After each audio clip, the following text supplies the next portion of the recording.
Bismillahirrahmanirrahim. Assalamualaikum warahmatullahi wabarakatuh. Alhamdulillahirabbil alamin. Nahmaduhu wa nasta'inuhu wa nastaghfiruh wa na'udzubika min syururi anfusina wa min sayyiati a'malina. May yahdihillahu fala mudhillalah wa may yudlil fala hadiyalah. Amma ba'du. Pemirsa yang dimuliakan oleh Allah, pada saat ini saya hadir di sini adalah untuk membacakan kitab Safinatun Najah dengan niatan adalah untuk mengharapkan ridho Allah semata dan sebagai upaya untuk syiar agama Islam. Sekali lagi, kitab ini adalah kitab yang sederhana yang diperuntukkan bagi mereka yang ingin memulai mempelajari kitab fikih yang artinya terkait dengan masalah ubudiyah atau praktek ibadah saja. Yang saya bawakan adalah kitab Safinatun Najah karena kitab Safinatun Najah ini adalah kitab dasar yang hampir seluruh pesantren di Indonesia itu mempelajari kitab ini karena memang bahasanya yang simpel, mudah dan gampang untuk dipahami. Pengarangnya adalah Imam Nawawi Al-Bantani.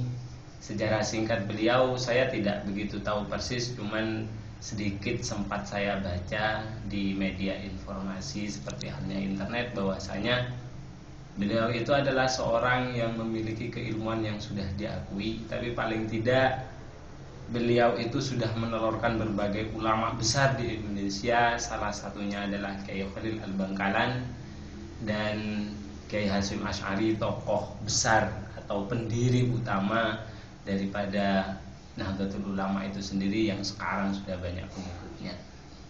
Kitab ini adalah salah satu karya dari guru Imam Asy'ari atau Kiai Hasyim Asy'ari yang isinya adalah menjelaskan fikih. Banyak sekali kitab-kitab yang beliau karang, cuman untuk sebagai awal langkah syiar agama saya mulai dari yang terkecil karena memang semua itu harus dibentuk dari yang lebih kecil terlebih dahulu, yang paling mudah dan yang paling bisa kita lakukan. Baik, pemirsa yang dimuliakan oleh Allah, kita mulai saja dengan pembacaan suratil Fatihah.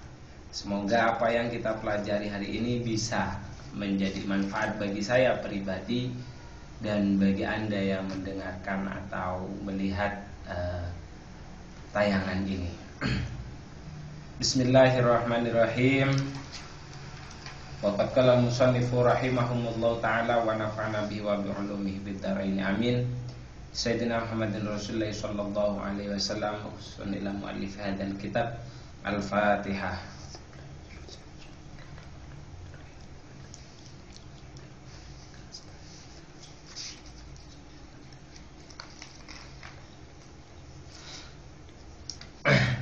Baiklah, saya akan memulainya. Semoga Allah tetap memberikan niat yang ikhlas kepada saya. Semoga Allah tetap memberikan ridhonya kepada saya. Bismillahirrahmanirrahim. Wa qad qala al-musannifu rahimahumullah ta'ala wa nafa'na bihi wa bi'ulumi fid dharain amin. Bismillahirrahmanirrahim. Ai abtadi'u bi bismillahirrahmanirrahim. Saya artikan pakai bahasa Jawa karena memang saya terbiasa dulu pada saat ngaji di pesantren itu menggunakan bahasa Jawa, dan saya tidak akan meninggalkan tradisi itu karena itu bagi saya adalah ilmu yang sangat besar sekali. Bismillahirrahmanirrahim. Mung kelawan nyebut asma Allah Ar-Rahmani kang maha welas asih ing dalem dunya akhirat, Ar-Rahimi kang tur kang maha welas asih ing dalem akhirat bloko utawa dunya bloko. Yang artinya biasanya kita mengartikan bismillah. Kiai Musannif atau Imam Nawawi ini memulai mengarang kitab Safinatun Najah ini menggunakan kalimat bismillah, yang biasanya kita artikan itu bismillah itu dengan menyebut nama Allah yang Maha Pengasih, Maha Penyayang. Itu berbeda sekali pada saat saya menerima pelajaran di bangku pesantren saya dulu mondok. Beliau rata-rata mengartikan itu Bismillah itu pakai bahasa yang seperti tadi, yang arti sebenarnya itu adalah mung kelawan nyebut asma Allah. Jadi kata mung itu memiliki faedah penentu, taksis, pengkhususan. Artinya kalau kita bahasa Indonesia kan tidak sesederhana yang kita tahu. Bismillahirrahmanirrahim dengan menyebut nama Allah yang Maha Pengasih lagi Maha Penyayang. Itu sepertinya seolah-olah sederhana, padahal di dalam makna kalimat bismillah, kalau kita melihat dari arti makna Jawa yang sering dibaca di pesantren-pesantren, itu sudah mencakup kalimat tauhid. Nah, kalau cuman hanya membaca Bismillahirrahmanirrahim dengan menyebut nama Allah yang Maha Pengasih lagi Maha Penyayang, sepertinya di hati itu cuman hampa, belum memiliki makna yang begitu berbobot. Padahal bismillah itu adalah sesuatu yang sangat luar biasa. Jadi kalau mau diartikan bahasa Jawa tadi dengan bahasa Indonesia, tidak jauh lebih seperti ini. Hanya, jadi Bismillahirrahmanirrahim itu ada kalimat hanya sebelumnya. Kalimat hanya itu diambil dari apa? Dari kalimat ba-nya itu, ba yang ada di lafaz Bismillah itu. Karena pendahuluan huruf jar atau ba ini yang memiliki faedah mengkasrohkan, gampangannya seperti itu memiliki faedah pengkhususan. Jadi hanya dengan menyebut nama zat yang bernama Allah yang Maha Pengasih lagi Maha Penyayang. Kalau diartikan lengkap seperti yang saya yang Maha Pengasih di dunia dan akhirat. Kalau Ar-Rahim itu yang Maha Pengasih di dunia saja atau di akhirat saja. Sebagian mufassir mengartikan kalau Ar-Rahman itu adalah muktin nawal qabla su'al. Jadi tanpa diminta Allah sudah memberikan kepada kita. Itu kata Ar-Rahman. Jadi Ar-Rahman itu lebih luas daripada Ar-Rahim. Kalau dilihat dari hurufnya juga seperti itu. Masih lebih banyak hurufnya Ar-Rahman daripada Ar-Rahim. Makanya menunjukkan banyaknya makna yang terdapat di dalam Ar-Rahman dibanding dengan makna yang terdapat di dalam Ar-Rahim. Itu yang saya dapat dari pesantren. Jadi saya benar sekali kalau dikatakan orang tidak cukup kalau hanya memahami Al-Quran atau memahami bahasa Arab hanya dengan membaca terjemah. Itu betul. Karena ketika kita membaca bahasa Arab, yang mana bahasa Arab itu merupakan sumber khazanah keilmuan dari Islam itu sendiri, itu ketika kita mengenal tata bahasa Arab memang kaya dengan makna, kaya dengan bahasa, kaya dengan keilmuan. Satu kalimat saja sudah memiliki pengertian seperti itu besarnya. Dan Syekh Imam atau Syekh An-Nawawi atau Imam An-Nawawi memulainya dengan bismillah. Memulainya dengan bismillah itu kalau kita lihat pada komentarnya dalam kitab Kasyifatus Saja yang saya pegang saat ini, yaitu komentar terhadap karya beliau yaitu Sifinatun Najah, mengatakan bahwasanya kalimat bismillah ditulis oleh Imam An-Nawawi ini adalah berdasar pada mengikuti kepada Al-Quran, di mana Al-Quran itu sendiri ditulis awalnya menggunakan lafaz bismillah. Di sini dijelaskan di dalam kitab Kasyifatus Sajahnya yang merupakan komentar daripada Imam yang merupakan komentar dari Imam Al-Fadil As-Salim bin Samir Al-Hadrami ini menjelaskan bahwasanya ya musannif menulis itu beliau memberikan alasan abtadi al-musannif kitabahu bil basmalati, yang artinya adalah Kiai musannif atau pengarang kitab ini memulai kitabnya dengan menulis lafaz basmalah itu adalah iktidaan bil kitabil aziz. Karena satu, alasan pertama mengikuti pada kitab Al-Quran yang agung, fi ibtida'i biha. Jadi kitab Al-Quran, kita lihat Al-Quran itu memulainya menggunakan bismillah. Jadi Yai musannif ini mencoba untuk mengikuti Al-Quran, yaitu mengawali tulisannya dengan lafaz bismillah. Di sini ai fil lauhil mahfuz. Jadi yang dimaksud Alkitab Al-Aziz itu di dalam Lauhil Mahfuz. Jadi menurut beliau di dalam Lauhil Mahfuz, Al-Quran yang ada di Lauhil Mahfuz itu juga diawali dengan lafaz bismillah. Au ba'da jam'ihi, atau setelah Al-Quran itu terbukukan. Jadi baik kitab baik Al-Quran yang masih ada di Lauhil Mahfuz itu juga dimulai dengan bismillah, ataupun kitab yang sudah terbukukan, Al-Quran yang sudah terbukukan itu kan awalnya juga menggunakan bismillah. Kemudian yang kedua, beliau juga memberikan alasan wa itaati li amrihi sallallahu alaihi wasallam, karena beliau mengikuti perintah Nabi sallallahu alaihi wasallam fi qaulihi anna awwala ma katabahul qalam, fi qaulihi dalam sabda beliau, sabda Rasulullah maksudnya, anna awwala ma katabahul qalam bismillahirrahmanirrahim. Jadi awalnya qalam itu ditulis yaitu diawali dengan menggunakan kalam bismillah. Maka perintah beliau, kata Rasulullah di dalam hadisnya ini, fa idza katabtum kitaban faktubuha, maka tatkala kamu mau menulis atau mengarang sesuatu, tulislah bismillah. Itu perintah Rasulullah. Dan masih banyak penjelasan-penjelasan yang lain. Tapi paling tidak dari lafaz bismillah itu menunjukkan bahwasanya kita diminta untuk senantiasa bertawakal kepada Allah mulai sejak awal kita melakukan sesuatu. Kenapa seperti itu? Karena secara tidak langsung menurut Imam Ahmad Ad-Dimyati menjelaskan kalimat lafaz bismillah itu sama memiliki arti u'allifu mutabarrikan au musta'inan. Jadi saya mengawali pengarang ini seraya memohon barokah atau meminta pertolongan kepada Allah dengan mengucapkan bismillahirrahmanirrahim, dengan menyebut nama Allah yang Maha Pengasih lagi Maha Penyayang. Jadi itu yang saya dapatkan mengenai makna bismillah saja. Jadi kalau ketika saya kuliah kok banyak melihat banyak pendapat yang mengomentari tentang kepesantrenan yang salaf yang seperti, ternyata jauh lebih besar yang saya dapatkan ketika saya benar-benar berada di dalam lingkungan pesantren itu sendiri, terutama dalam makna bismillah saja. Artinya apa? Dari sana bisa kita lihat benar sekali yang sering kita tahu di media televisi, kalau Tukul itu sering bilang itu kan kayak gini, jangan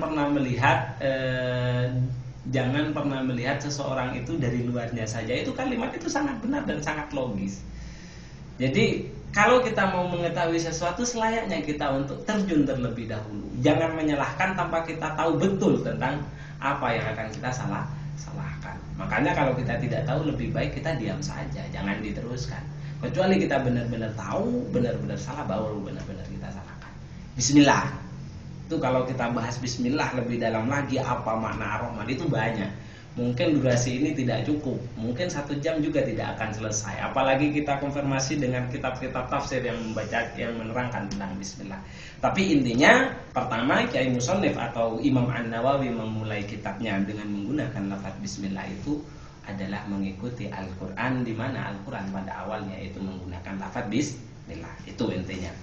Kemudian diteruskan oleh beliau, alhamdulillahi utawi sekabehane puji iku lillahi tetep keagungane Allah, Rabbil alamin kang mengerani alam kabeh.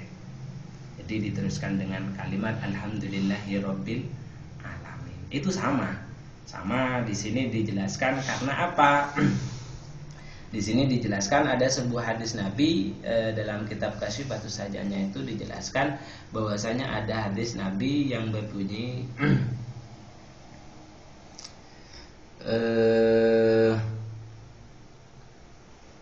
bahwasanya segala sesuatu hendaknya itu dimulai dengan bismillah dan hamdalah. Ntar dulu coba saya cari kullu amrin dibalin ini. Amalan bihadithi Abi Dawud wa ghairihi. Jadi karena beliau mengikuti hadis yang diriwayatkan oleh Abu Dawud yang berbunyi adalah kullu amrin dibalin, kullu amrin dibalin la yubda'u fihi bi bismillahirrahmanirrahim fahuwa abtar. Itu hadisnya. Jadi hadisnya menyatakan bahwasanya segala sesuatu kullu amrin dzibalin yang memiliki nilai kebaikan la yubda'u fihi, dan itu kebaikan pekerjaan atau kebaikan itu tidak diawali dengan bismillah, maka bismillahirrahmanirrahim fahuwa abtar, maka pekerjaannya itu dinilai tidak akan sempurna. Dan hadis yang lain juga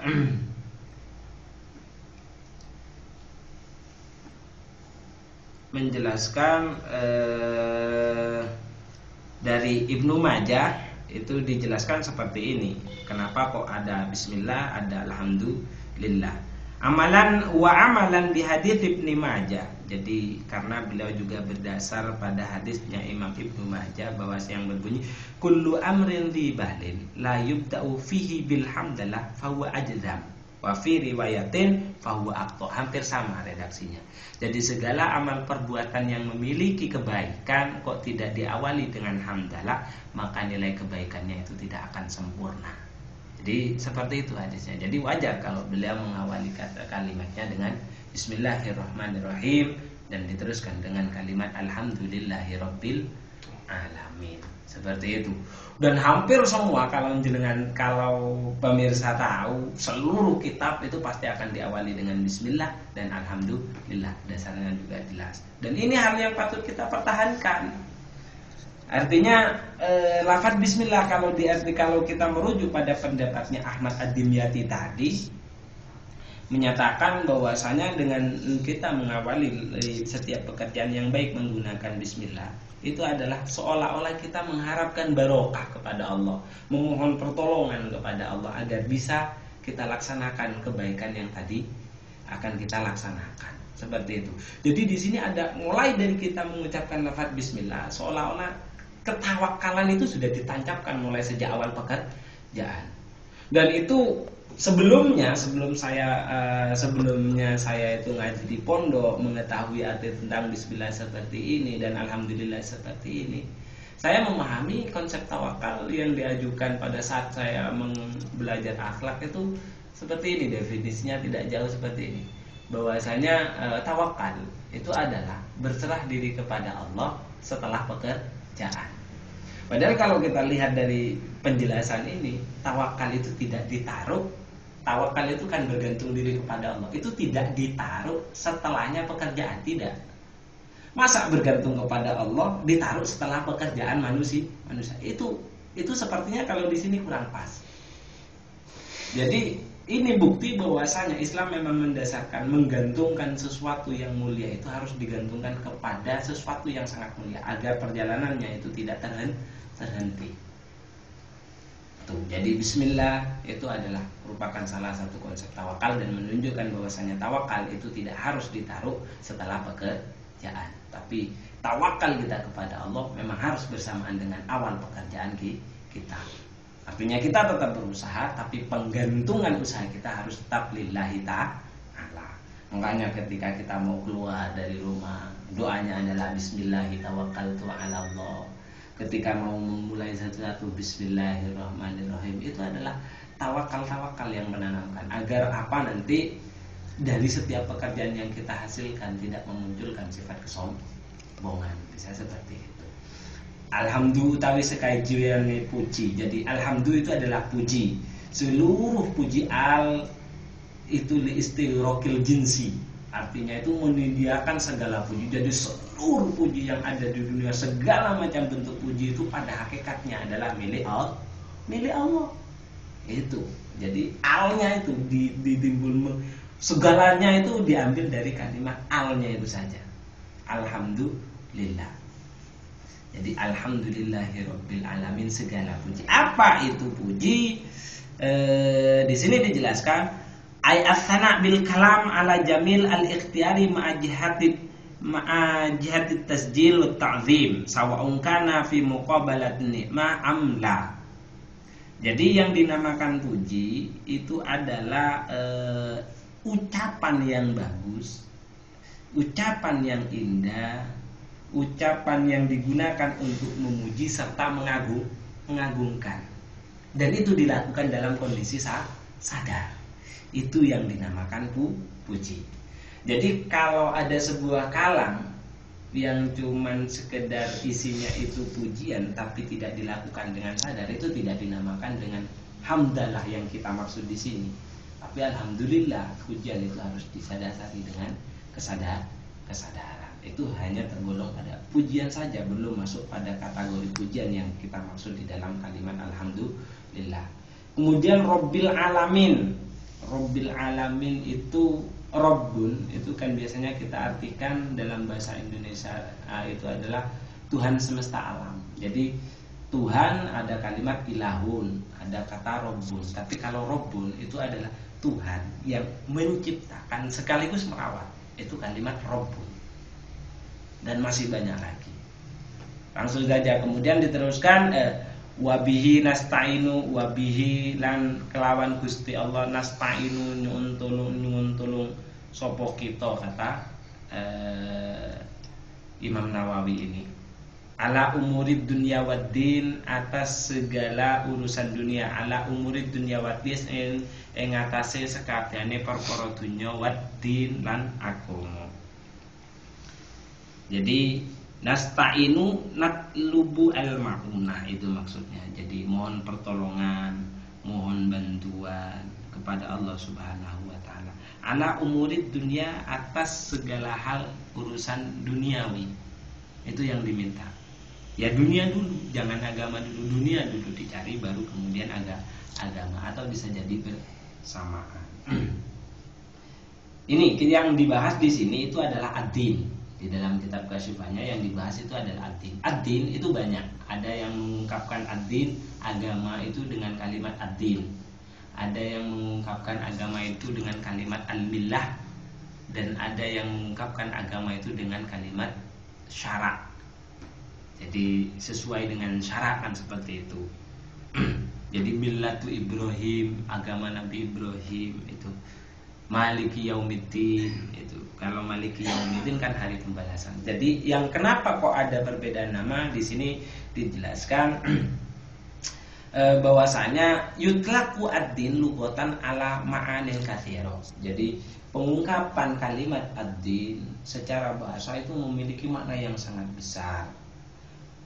Pertama, minha at-ta'atu wal ibadah wal jaza wal hisab. Jadi kata ad-din itu juga bisa diungkapkan untuk mengungkapkan kalimat ketaatan, tentang ibadah, balasan, hisab.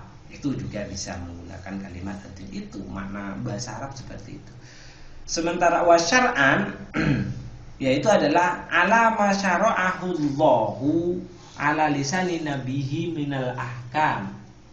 Sementara menurut syariat, menurut secara istilah, secara bahasa seperti itu. Jadi din bisa diartikan ketaatan, bisa diartikan ibadah, bisa diartikan balasan, bisa diartikan hisab. Tapi secara syariat itu adalah segala sesuatu yang telah diajarkan oleh Allah lewat lisannya Nabi Muhammad atau lisannya utusan Allah Subhanahu wa taala yang mencakup di dalamnya berbagai macam hukum atau aturan. Lalu bagaimana banyaknya pendapat din wa summiya dinan li annana nudayyinu lahu aina taqidu wa nanqadu wa yusamma aidun billah.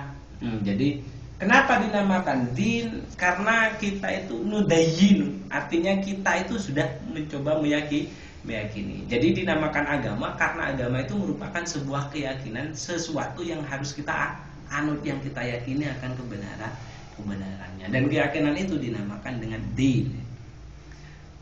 Atau wa yusamma aidun millah min haitsu annal mulka yamiluhu ayyulkihi ala rasul wa huwa yumiluhu alaina. Kata millah itu adalah memiliki kecondongan. Karena Allah sendiri membuat manusia untuk condong untuk beragama, akhirnya dinamakan dengan kalimat millah. Dan juga wa yusamma aidan syar'an wa syari'atu min haitsu anna Allah syara'ahu lana ay bayyanahu. Maksudnya adalah dinamakan syara'. Syara' itu adalah sebuah penjelasan karena Allah sendiri yang menjelaskan kepada kita. Itu. Terus kemudian wasollalan mugi-mugi paring tambahan rahmat sapa Allahu Allah wasallam lan kesalamatan.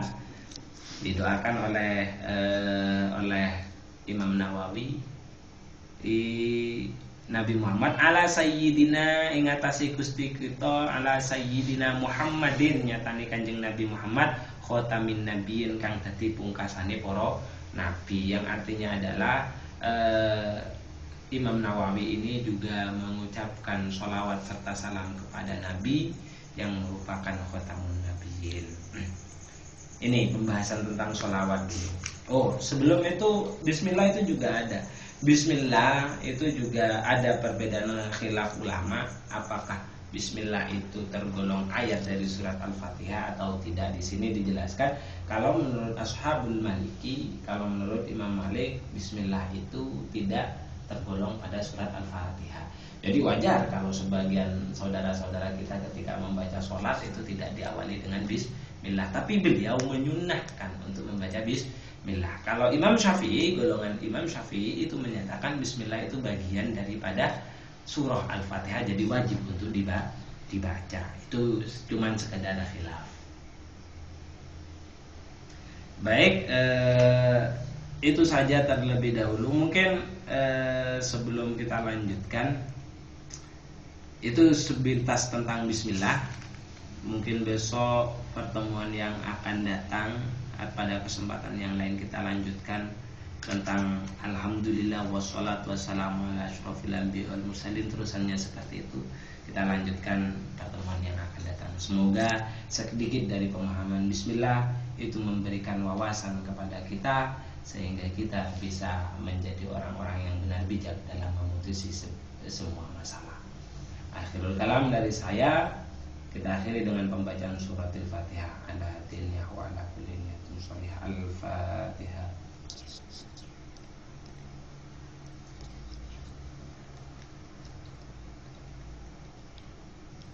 Akhirul kalam. Assalamualaikum warahmatullahi wabarakatuh.